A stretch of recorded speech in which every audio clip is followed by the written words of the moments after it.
আব্বা কি হয়েছে, তুমি এত পেরেশানিতে আছো কেন?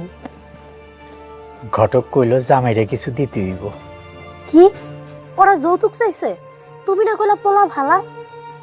ছেলের বাপে কিছু চাইছে, কালকে এই বিষয়ে কথা কইতে আইব। ওরা মানুষ ভালা না, ওই বাড়িতে আমি কিছুতেই যাবো না, বিয়া বাদ। মারে তোর যেখানেই বিয়া দিই কিছু না কিছু তো দিতে হইব। আব্বা এতদিন কি আমার লেখাপড়া করাইছো হারাম ভাবে বিয়া দেওয়ার লিগা? হারাম? তুমি জানো না ইসলামে যৌতুক হারাম? মারে সমাজের বাইরে তো আর যাইতে পারবো না। যাইতে হইব, সংসারের শুরুই যদি হয় হারাম দিয়া, তাইলে ওই সংসারে শান্তি আইব কেমনে?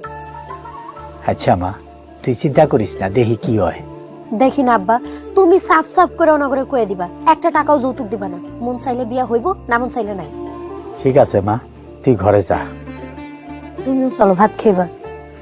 মারে আমার খাইতে ইচ্ছা করতেছে না। আব্বা তুমি আবারও চিন্তা করতেছো, চলো তো ঘরে চলো। আহো।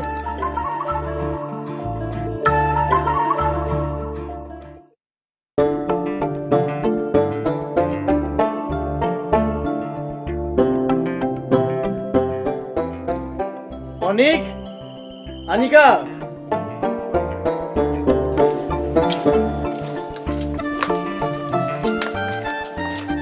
ভাইজান ডাকছো কি জন্য?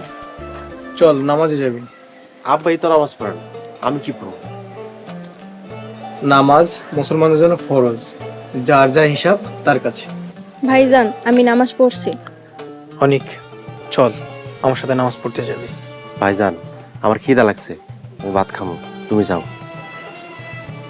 শোন ভাই, প্রতিদিন যেমন খেতে হয় নামাজও পড়তে হয়, এটা আমাদের ইসলামের বিধান।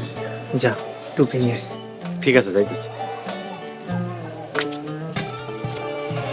আনিকা, আম্মা কই? আমার রান্না করে। আম্মা নামাজ পড়ে? না, আম্মাও নামাজ পড়ে না। আম্মাকেও বোঝাতে হবে। আব্বা কোথায়? আব্বাকে তো দেখছি না। আব্বা মেয়ের বাড়িতে কথা কইতে গেছে। আবার কিসের কথা বলতে গেছে?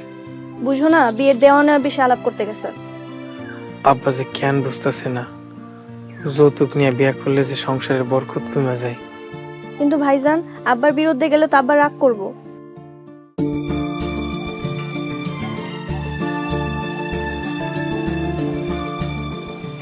যতই রাগ করুক, আমি যৌতুক নিয়ে বিয়ে করব না।